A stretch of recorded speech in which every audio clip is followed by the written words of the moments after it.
Well, welcome to day 7, our final day of this series, Creative Power of Genesis in Today's World.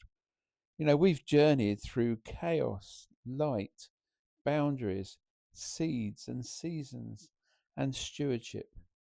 And now we arrive at something unexpected, something quiet, something sacred, and something that many of us ignore. And that is rest. Genesis tells us something profound. On the seventh day, God rested from all his work. Not because he was tired, not because he ran out of ideas, but because rest is a creative act. And today we explore how rest restores imagination, it renews creativity, and protects our well being, and why the Sabbath principle is still essential for modern life. So let's start with this truth. If rest is part of God's rhythm, it must be part of ours. God, who is the ultimate power, chose to rest. This wasn't weakness, it was wisdom, it was design. And it teaches us something. Rest is not what we do after creation. Rest is what makes creation possible. In God's pattern, rest is not optional. Rest is not a reward. Rest is not laziness, and rest is not wasted time. Rest is holy. Rest is intentional, and rest is foundational.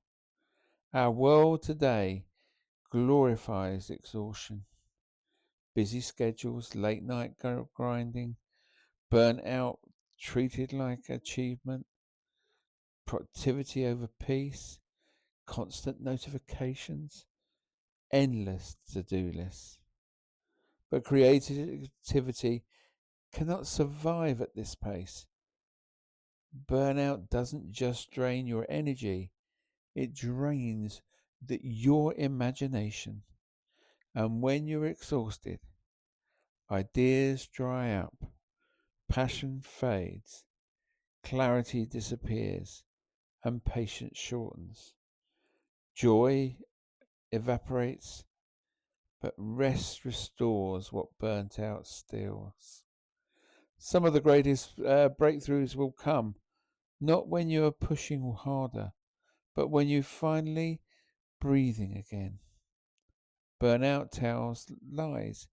It says things like you don't have to have time to rest. You'll fall behind if you slow down. Your worth depends on your productivity, and you should be doing more. But here's the truth. Burnout is not a badge of honor. It's a warning sign. When you function without rest, your work suffers and your relationships suffer. Also, your spiritual life suffers and your health suffers. Your creativity collapses.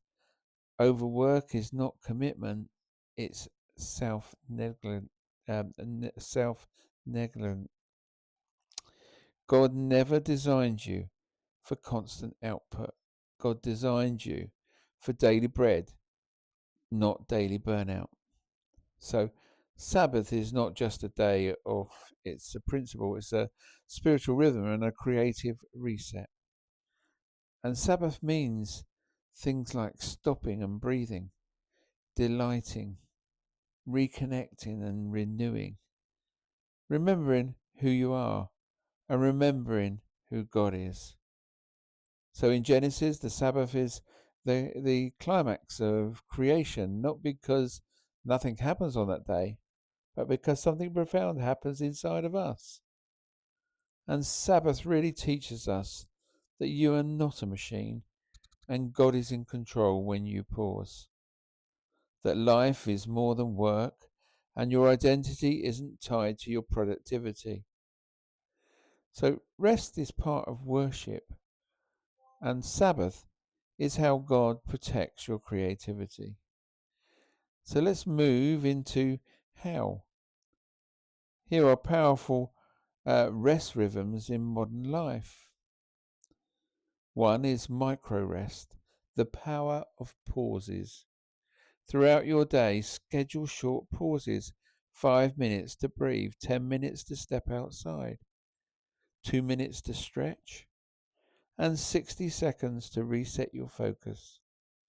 Small rests prevent big burnout. A second is daily rest, protecting your evenings. After work, unplug, dim the lights, show your pace, and cook something nourishing. Listen to calming music. You can even read something uplifting. Have a conversation instead of scrolling. So give your mind a gentle landing each day. Thirdly, there's weekly rest, the Sabbath practice. Choose one day or half a day each week to disconnect from work, avoid tasks that drain you, enjoy activities that restore you, and spend time with God. Be present with loved ones and nap without guilt. Walk, reflect, and breathe. A weekly reset fuels a creative week. And fourthly, seasonal rest. Vacations and retreats. Rest in seasons.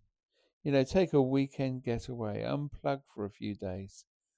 Schedule spiritual retreats and give yourself permission to step back when needed. Longer rests refresh the deeper parts of you. Rest isn't only physical, it's mental and emotional.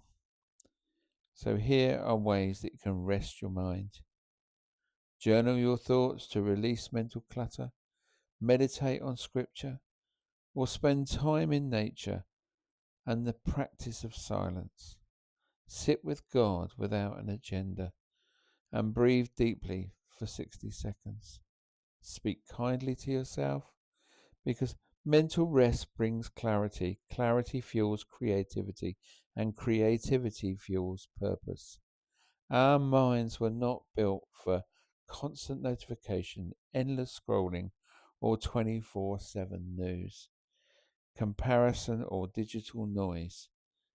A digital Sabbath is a few hours a day or an evening without screens, notifications, or social media.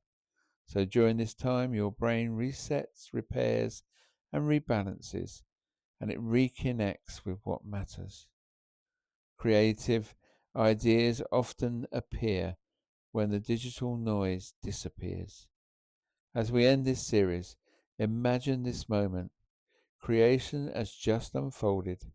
Light, land, oceans and stars, life all complete. And then quiet, stillness, God's rest. He steps back not because he's done, but to delight in what he has done, to enjoy, breathe, and to be.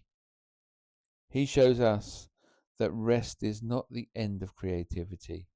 Rest is the renewal of creativity. So here's the truth. Rest is holy, rest is healing, and rest is creative. But rest is necessary.